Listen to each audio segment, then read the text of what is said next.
meron lang ako i-share sa inyo. Isa sa mga bagong accomplishment natin dahil sa mga benta natin sa ating Studios Oil, ang Inco Impact Drill 680 watts. Maraming salamat po sa lahat ng mga patuloy na tumatangkilik sa ating mga Studios Oil.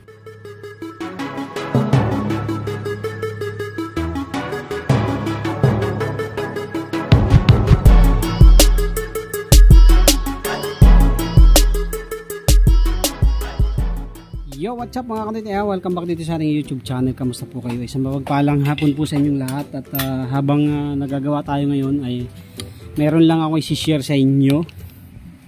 Isa sa mga bagong accomplishment natin dahil sa mga benta natin sa ating Studios Oil.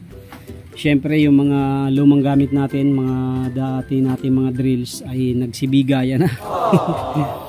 So ang natitirang drill na lang natin ay yung kulay dilaw na sira na rin, pasira na rin.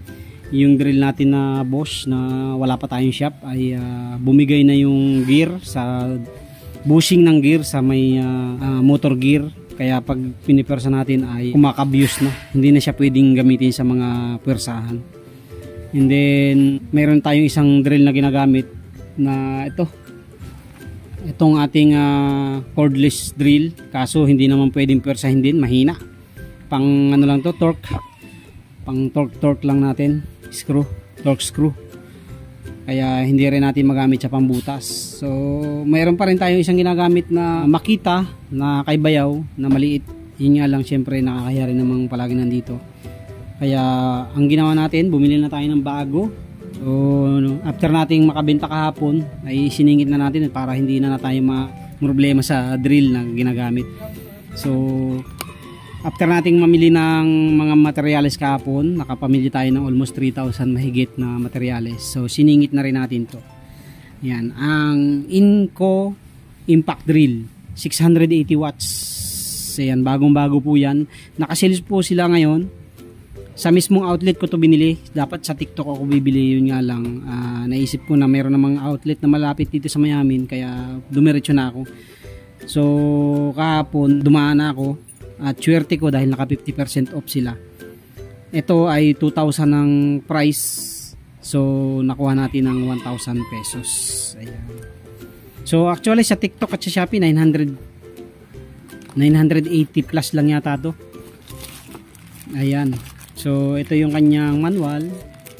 Tapos mayroon siyang yung dip, panukat ng dip mo sa pagbubutas. Ayan, ito yun.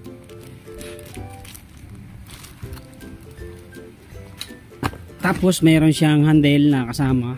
Ito yung handle niya, Inco. Ayan. At naka-plastic pa siya mga kadwit kasi hindi ko pa ito nagagamit talaga. So wala na, yun lang ang kasama niya. Ang free lang niya ay yung ating manual, tapos yung panukat ng dip, tapos itong handle. Ayan. So yan lang po yung free niya.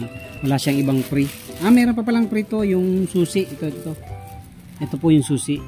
Bali tatlo yung free niya. Okay, eto na. Bagong bago, wala pa pong kadumi-dumi yan. Hindi pa rin natatanggal yung kanyang strap. Ito. May impact na din po ito. Ito yung gagamitin natin ngayon kasi mahirap pag walang matinong drill, dahil magdi-drill tayo ng ating mga tangke, ng chamber, especially yung ating nozzle burner. Ayan. So gagamitin na rin natin ito ngayon para meron tayong magamit na matino. Actually yung mga drill natin may galaw na itong chuck nya. So pag may galaw siya, hindi mo pwedeng gamitin sa 1.5 na drill bit. Sisibakin lang yung drill bit na 1.5 or 1 mm. Mapuputol lang na mapuputol yun. So ito, magagamit natin ito sa ating mga project ngayon.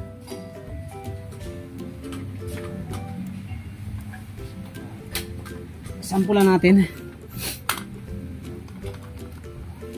Ito. Wow.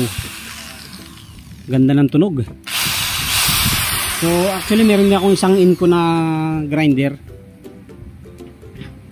Tibay ito mga katoy, tsaka hindi siya umiinit basta-basta. Ito medyo luma na kasi gamit na natin.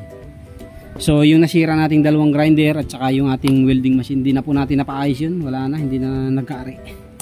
Kaya bumili na lang tayo ng bago.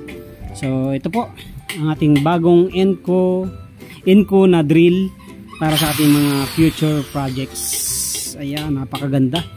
680 watts, akala ko 700 plus watts pala. Yung pala 680 watts lang.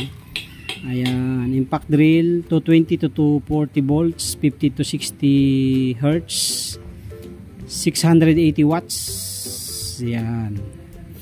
1.5 mm to 13 mm ang pwede mong isalang na drill bit dito. Tapos ang maganda rito, pwede mo i-adjust yung kanyang bilis dito.